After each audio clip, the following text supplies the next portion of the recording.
Vou ainda acrescentar umas palavras relativamente à utilidade de usarmos programação orientada a objetos para implementar esta classe. Vou aqui criar um novo programa, não vou executar nada, é só para poder escrever aqui. Imaginem que nós queríamos fazer um programa, que é o caso num Ray Tracer, que tem por um lado pontos, por outro lado vetores.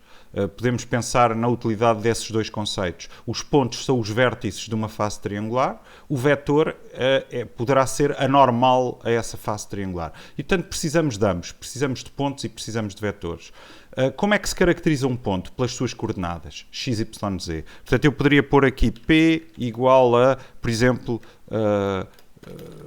poderia pôr Px igual a 1, Py igual a 2, Pz igual a 3. Coordenadas de um ponto. Okay? E também precisamos ter vetores. Por exemplo, anormal a um plano para determinar o ângulo de incidência da luz com uma face de um objeto. Anormal a um plano, como eu dizia, é um vetor. Então podíamos ter aqui um Vx igual a 5, Vy igual a 6, Vz igual a 7. Portanto, isto são coordenadas de um ponto e coordenadas de um vetor.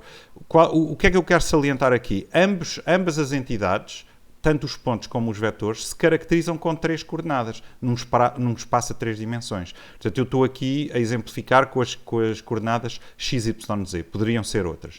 Agora imaginem operações que queremos fazer, por exemplo, sobre um ponto. Imaginem que eu quero ter uma função para obter o vetor posição de um ponto. Então faço def vetor posição e quero passar as três coordenadas do ponto x, y e z.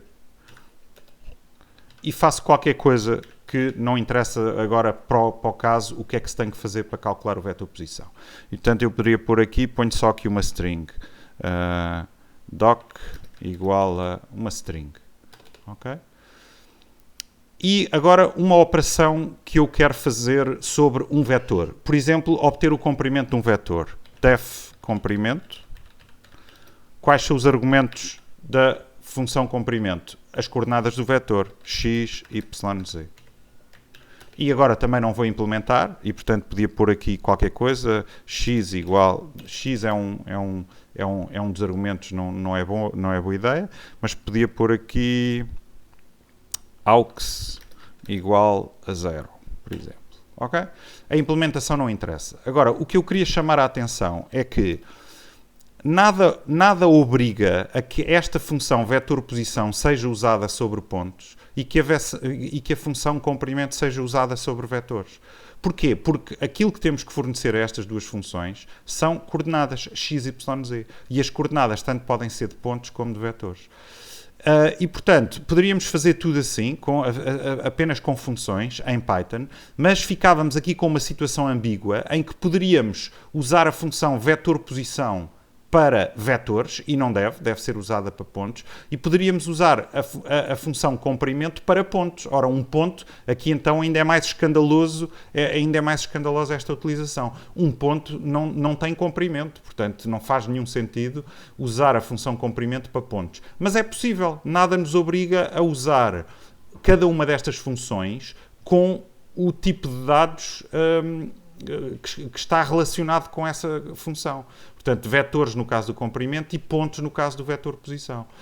O que é que nós podemos fazer e fazemos e dá muito jeito? Usamos programação orientada a objetos. Em programação orientada a objetos, os objetos não são mais do que o encapsulamento de operações em estruturas de dados. Portanto, vamos ter uma estrutura de dados que é um vetor que tem coordenadas x, y, z. E essa estrutura de dados, a que vamos chamar vetor 3D, no caso desta aula, tem um conjunto de operações e nessas operações não está lá vetor posição. Portanto, a própria linguagem vai assegurar que nós não vamos poder usar a função vetor posição para vetores e a função comprimento para pontos.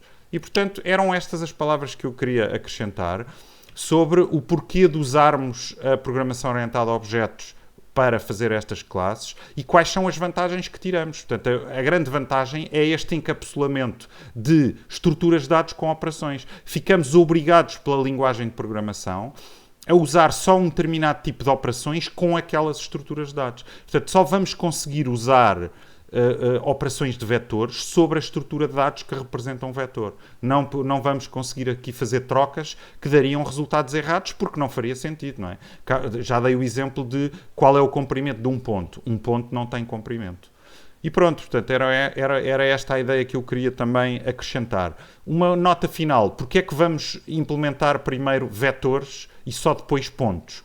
Porque a diferença de 2 pontos é um vetor. Portanto, quando nós implementarmos a classe ponto, vamos querer que a operação de subtração de 2 pontos dê como resultado um vetor. Ou seja, vamos ter que criar um vetor na classe ponto. E, portanto, se vamos ter que criar um vetor, a classe para suportar vetores já tem que estar desenvolvida. E é essa a razão pela qual vamos começar primeiro por implementar uma classe para suportar vetores e só depois uma classe para suportar pontos.